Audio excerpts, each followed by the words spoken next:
हर खबर पर होगी आपकी पकड़। डाउनलोड कीजिए एबीपी लाइव ऐप। महाराष्ट्र में आफत में भी सियासत तेज है और इस बीच बड़ी खबर जानकारी के सामने निकल कर आ रही है कि अब से करीब आधे घंटे के बाद दोपहर 12 बजे राहुल गांधी वीडियो कॉन्फ्रेंस के जरिए एक बार फिर से मीडिया से बात करेंगे। दोपहर 12 बजे राहुल गांधी की ये प्रेस कॉन्फ्रेंस है। वीडियो कॉन्फ्रेंसिंग के जरिए राहुल एक बार फिर पत्रकारों से बात करेंगे। इस कोरोना काल संकट काल में लगातार राहुल गांधी ने संवाद कायम किया है पत्रकारों के साथ। उसी कड़ी में आज की राहुल गांधी की ये दोपहर 12 बजे की प्रेस कॉन्फ्रेंस। कोरोना काल संकट काल में जब सबसे पहली बार राहुल गांधी प्रेस कॉन्फ्रेंस के लिए आए थे तब उनकी तरफ से कहा गया था कि देखिए लॉकडाउन जो है वो कोई हल हो नहीं सकता है, महज पॉज बटन है, वायरस को खत्म करना होगा। साथ ही सरकार की जो नीतियां हैं उस पर लगातार सवाल राहुल गांधी की तरफ से उठाया जाता रहा है। देखना दिलचस्प होगा कि आज 12 बजे जब राहुल गांधी आएंगे तो फिर उनकी तरफ से क्या कहा जाएगा। अब बात महाराष्ट्र की, जहां सियासत तेज है। कोरोना संकट के बीच महाराष्ट्र में राजनीति गर्म। कल राज्यपाल से एनसीपी प्रमुख शरद पवार ने मुलाकात की। सरकार को लेकर अटकलें लगाई जा रही हैं कि कहीं उद्धव सरकार खतरे में तो नहीं है, लेकिन अब शिवसेना कह रही है 5 साल तक चलेगी महाराष्ट्र सरकार। राज्यपाल से शरद पवार की मुलाकात का मतलब ना निकाला जाए, ये बात खुद शरद पवार कह रहे हैं। अच्छा, आगे जो भी चुनाव होंगे कांग्रेस एनसीपी के साथ लड़ेंगे, ये भी शिवसेना की तरफ से कहा जा रहा है। पहले जरा सुनाते हैं आपको क्या कह रहे हैं शिवसेना के नेता, प्रवक्ता पार्टी के और सांसद संजय राउत। सरकार को 1% भी धोखा नहीं। अगर होगा, जो सरकार को धोखा देने की कोशिश करेंगे उनको सबसे बड़ा धोखा होगा। देखिए, राष्ट्रपति राजवट का सपना मत देखिए। अगर कोई देखता है ना तो वापस वो जग नहीं जाएगा, वो सपने में ही रहेगा। उद्धव ठाकरे जी से अगर पवार साहब मुलाकात करते तो उसको क्या वजह की बात क्या है? देश और राज्य चलाने वाले तो प्रमुख नेता अगर आपस में बैठकर राज्य के बारे में चर्चा करते हैं, जिस संकट के घड़ी से देश और महाराष्ट्र गुजर रहा है उस बारे में चर्चा करते हैं, तो मुझे लगता है उसमें किसी को तकलीफ होने की जरूरत नहीं है। देखो, बीजेपी अगर कहती है राष्ट्रपति शासन लागू करने की बात, मैंने तो किसी के मुंह से सुने नहीं। नारायण राणे कह रहे थे। मैं बीजेपी के नेताओं की बात कर रहा हूँ। जो बीजेपी के नेता है, जो संघ परिवार से जुड़े, मैं उनके बारे में मैं बोल सकता हूँ। हाँ, तो मैंने तो देवेंद्र जी से ये बात नहीं सुनी, मैंने अमित शाह साहब से ये बात नहीं सुनी, मैंने और जो उनके नेता है नितिन गडकरी जी, उनसे बात नहीं सुनी, तो मैं कैसे विश्वास कर सकता?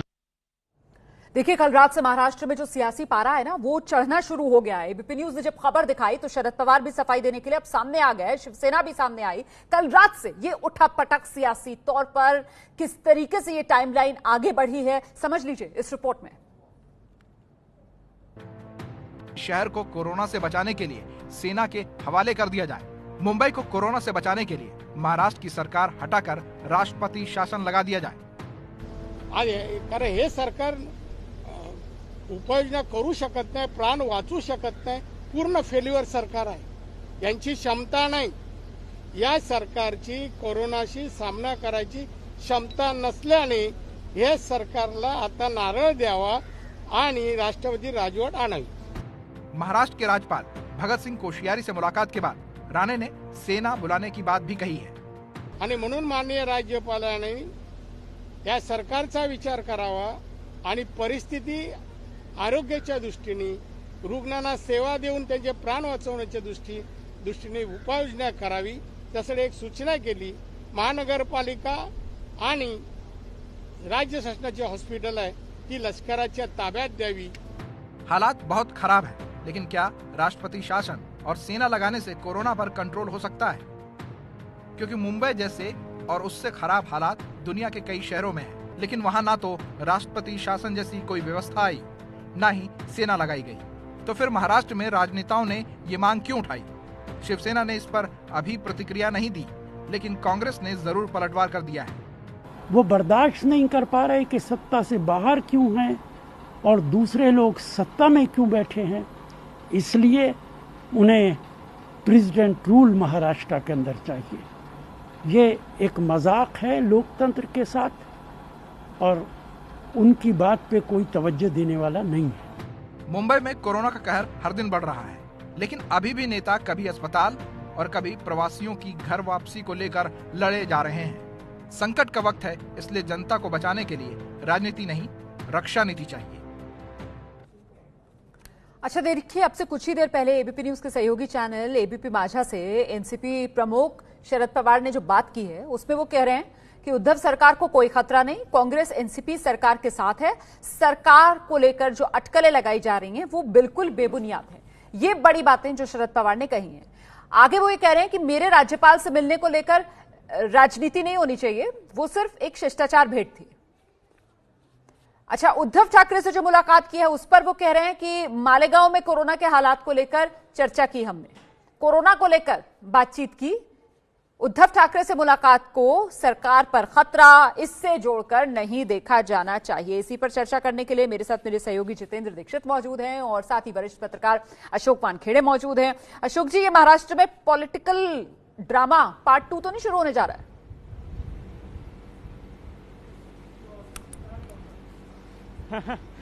देखिए, ऐसा है कि कई 6 महीने हो गए हैं ठाकरे सरकार को। इसी 28 तारीख को जो है 6 महीने पूरे हो जाएंगे और इसमें बार बार ये कहा जा रहा है कि ये ठाकरे सरकार जो है कभी भी गिर सकती है, कभी भी जो है इनके बीच में अंदरूनी डिफरेंसेस आ सकते हैं। ये विपरीत विचारधाराओं वाली पार्टियों की सरकार है और लगातार बीजेपी जो है मौका नजरें गड़ाए हुए खड़ी है कि जैसे ही इनके बीच में आपसी डिस्कॉर्ड सामने आता है और वो मौके का फायदा उठा ले और फिर अपनी सरकार जो स्थापित करे।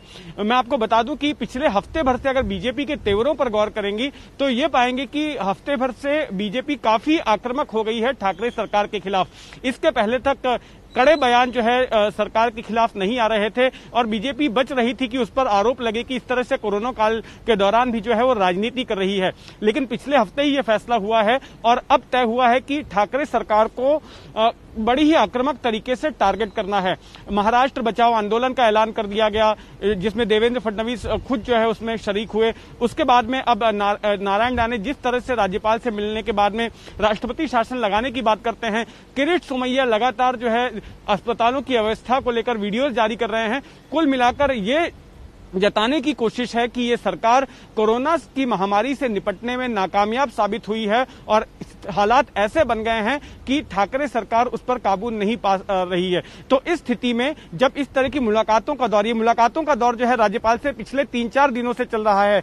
पहले संजय राउत ने मुलाकात की, फिर जो पार्टी के सचिव हैं शिवसेना के मिलिंद नार्वेकर, उन्होंने 2 बार मुलाकात की। इसके बाद में शरद पवार मुलाकात करते हैं, बाद में उद्धव ठाकरे के घर पर वो जाकर मुलाकात करते हैं। तो ये जो सारा कुछ चल रहा है उसमें जो भी सामने नजर आ रहा है वैसा नहीं है। ये माना जा रहा है कि जरूर कोई खिचड़ी पक रही है और आने वाले दिनों में सरकार को लेकर कोई बड़ा घटनाक्रम जो है महाराष्ट्र में देखा जा सकता है। रोमाना, तो अशोक वानखेड़े, पर्दे के पीछे का खेल है क्या?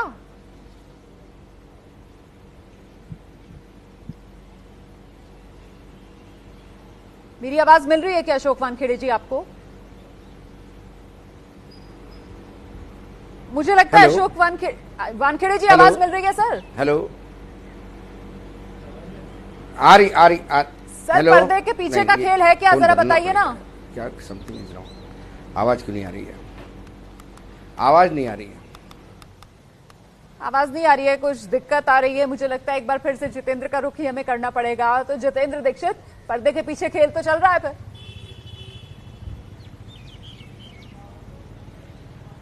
जी हाँ, बिल्कुल ऐसा नजर आ रहा है क्योंकि पवार हालांकि ये कह तो रहे हैं कि सरकार सुरक्षित है और इसका कोई अलग मतलब ना निकाला जाए, लेकिन शरद पवार के बारे में महाराष्ट्र की सियासत में ये बात मशहूर है कि जो वो कहते हैं वो करते नहीं और जो करते हैं वो कहते नहीं। आपको याद होगा कि जब महाराष्ट्र में सियासी ड्रामा चल रहा था तो वो शुरुआत से कह रहे थे कि हम कैसे सत्ता में जाएंगे, हम कैसे सरकार बनाएंगे, हमें तो विपक्ष में बैठने का मैंडेट मिला हुआ है, हम तो विपक्ष में बैठने वाले हैं। लेकिन आखिर में आपने देखा कि तीसरे नंबर की पार्टी होते हुए भी शरद पवार आज सत्ता में हैं और न केवल सत्ता में हैं बल्कि इन 3 पार्टियों की सरकार में सबसे अहम मंत्रालय उनके अपने हाथ में है, उनकी पार्टी के मंत्रियों के हाथ में है। रोमाना, अशोक वानखेड़े, अगर मेरी आवाज मिल रही है, क्या लग रहा है आपका असेसमेंट क्या कहता है? महाराष्ट्र में सत्ता का पासा पलटेगा क्या?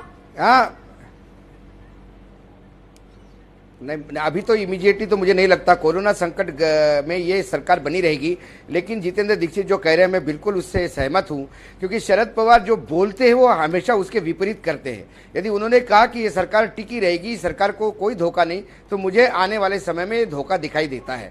दूसरी बात है, प्रफुल्ल पटेल ने जिस हिसाब से रेलवे मंत्रालय की बहुत तारीफ की, जबकि उद्धव ठाकरे और रेलवे मंत्रालय के बीच में झगड़ा शुरू हो गया था, ऐसे में प्रफुल्ल पटेल का ये स्टेटमेंट आना, ये कहीं ना कहीं लगता है इसके पीछे भी, क्योंकि प्रफुल्ल पटेल इतना बड़ा स्टेटमेंट नहीं देंगे जब तक उनको ऊपर से इंडिकेशन नहीं होगा शरद पवार जी से। और शरद पवार जी की राजनीति जो है हमेशा ऐसी ही रही है, वो जिसके साथ रहते हैं उसको हमेशा तकलीफ में रखते ताकि उनका इंपॉर्टेंस बना रहे। संजय जी, आपने शिवसेना को भी नजदीक से देखा है और कांग्रेस के तो आप नेता हैं ही। ये जो चीजें हो रही हैं लगातार इन दोनों पार्टियों के नेताओं का राज्यपाल से मिलना, उसे आप किस तरह देखते हैं? क्या आपको भी लगता है कि कांग्रेस से छोड़कर सरकार बना सकते हैं ये दोनों पार्टियां? देखिए, जब ये सरकार बन रही थी या बनी थी, तब मैंने एक बयान दिया था कि सरकार की जिंदगी 6 महीने से ज्यादा नहीं हो सकती। आज 6 महीना पूरा होने में 2 दिन रह गए और तब दिख रहा है कि सरकार में बैठे जो अलग अलग पार्टियों के नेता हैं उनके बीच संवादहीनता की भयंकर स्थिति है। मुझे नहीं मालूम कि दिल्ली की क्या इच्छा है, अंदर क्या खिचड़ी पक रही है, लेकिन 2-3 बातें मैं महत्वपूर्ण तौर पे कहना चाहूंगा। पहली बात ये कि यह सरकार कोरोना के संकट से निपटने में कामयाब नहीं हो पाई, इसे एक अपयश मिला। मुंबई खासकर, जो हिंदुस्तान का दुनिया का दूसरा वुहान शहर होने जा रहा है, लगातार चाहे टेस्टिंग का विषय हो या बेड का विषय हो या माइग्रेंट्स को हैंडल करने का विषय हो, हर मोर्चे पे सरकार फेल होती हुई दिख रही है, साफ साफ दिख रहा है। माननीय मुख्यमंत्री जी हर दूसरे दिन मुंबई और महाराष्ट्र की जनता से संवाद करने के लिए आ जाते हैं, उनका स्वागत है, लेकिन बेहतर होगा जनता से संवाद करने के बजाय या उसके साथ साथ जो उनके सहयोगी दल के नेता हैं उनके साथ भी संवाद करें। और चूंकि वो संवाद नहीं है, यही वजह है कि पिछले 60 दिनों में 60 से ज्यादा फ्लिप फ्लॉप हुए हैं, सुबह कुछ निर्णय, शाम को कुछ निर्णय। यह सरकार में जो काम करने वाले लोग हैं उनके बीच किसी प्रकार का समन्वय नहीं, इसका सबूत है। पूरा का पूरा कामकाज ब्यूरोक्रेट्स के भरोसे छोड़ दिया गया है। तो ऐसे में सरकार कामयाब नहीं है, ये दिख रहा है। तब जो दूसरे लोग हैं उसका नाजायज फायदा उठाना चाहेंगे। और मैं कांग्रेस से प्रारंभ से कह रहा हूं, फिर कह रहा हूं कि सरकार का अपयश अपने सर पे लेने के बजाय जितना जल्दी हो किनारे हट जाएं, क्योंकि जो लोग आपके साथ हैं वो भरोसेमंद नहीं है। यानी आप मानते हैं कि ये हो सकता है, कांग्रेस को अलग रख के सरकार बना सकते हैं? अभी मुझे नहीं मालूम कि कल पवार साहब मिले राज्यपाल साहब से तो क्या अंदर अंदर खिचड़ी पकी है, मुझे इसकी जानकारी नहीं। फिर पवार साहब मातोश्री जाके मुख्यमंत्री से मिलकर क्या क्या खिचड़ी पकाए, मुझे नहीं मालूम है। इस बारे में मेरे पास कोई ज्यादा जानकारी नहीं है। लेकिन निश्चित तौर पर सत्ता हासिल करने के लिए लोग कुछ भी कर सकते हैं, इस बात से इनकार नहीं किया जा सकता। शरद पवार ने जब खबर चली तो शरद पवार, उनका बयान आया है कि सरकार अस्थिर है, कांग्रेस एनसीपी साथ उनके हैं। आप इसे किस तरह देखते हैं? तुरंत रिएक्शन आया उनका खबर आने के बाद? नहीं, ये कल रात से इस प्रकार की चर्चा चल रही है। निश्चित तौर पर इस चर्चा के ऊपर, इस चर्चा की जो आग है उस पे पानी डाल के आग बुझाने का काम तो सरकार में बैठे नेताओं को करना पड़ेगा और कर रहे हैं और करना चाहिए। लेकिन इससे भी बड़ा विषय है कि जो सरकार आप चला रहे हैं उस सरकार से क्या लोगों को लाभ हो रहा है? जो माइग्रेंट लेबर का विषय है उसको हैंडल करने में पूरी तरह से फेलियर हुई। आज भी जिस तरीके से ट्रेनों के बाहर लंबी लंबी लाइनें लगी है, पुलिस स्टेशनों में लोग जा करके अपने नाम पूछ रहे, अपना पास मांग रहे हैं या टिकट की बात कर रहे हैं, उसको ध्यान देने वाला कोई नहीं। ये लोग कैसे जाएंगे गांव, कब जाएंगे गांव, इसकी कोई गारंटी नहीं। जिस प्रकार से एक विवाद हुआ रेल मंत्री के साथ, मुझे बड़ा हास्यास्पद लगा। रेल मंत्री को भी एकदम से ट्वीट करके मांगना चाहिए, तो मैं इसका समर्थन नहीं कर रहा हूं। लेकिन अगर मैं मांग भी दिया तो क्या लिस्ट हमारे पास नहीं थी? रेल मंत्रालय के महाप्रबंधक चाहते तो लगातार सीधे मंत्रालय में बैठे नोडल ऑफिसर से बात करके लिस्ट ले सकते थे। फिर भी अगर इस तरह की बातें होगी पब्लिक डोमेन में तो लिस्ट हमारे पास है, होनी चाहिए। मुंबई के हर डीसीपी ऑफिस के पास उस इलाके के माइग्रेंट लेबर्स की लिस्ट पुलिस स्टेशन के जरिए पहुंचा दी गई है। और ये सारी सूचियां राज्यवार नहीं है, जिलावार तैयार हैं। यानी इस समय जब हमारे देश में, जब हमारे महाराष्ट्र में जब ये रजिस्ट्रेशन का काम शुरू हुआ तो लगभग 12 साढ़े 12 लाख लोगों का रजिस्ट्रेशन हुआ जो गांव जाना चाहते थे। उसमें 7 लाख लोग जा चुके हैं।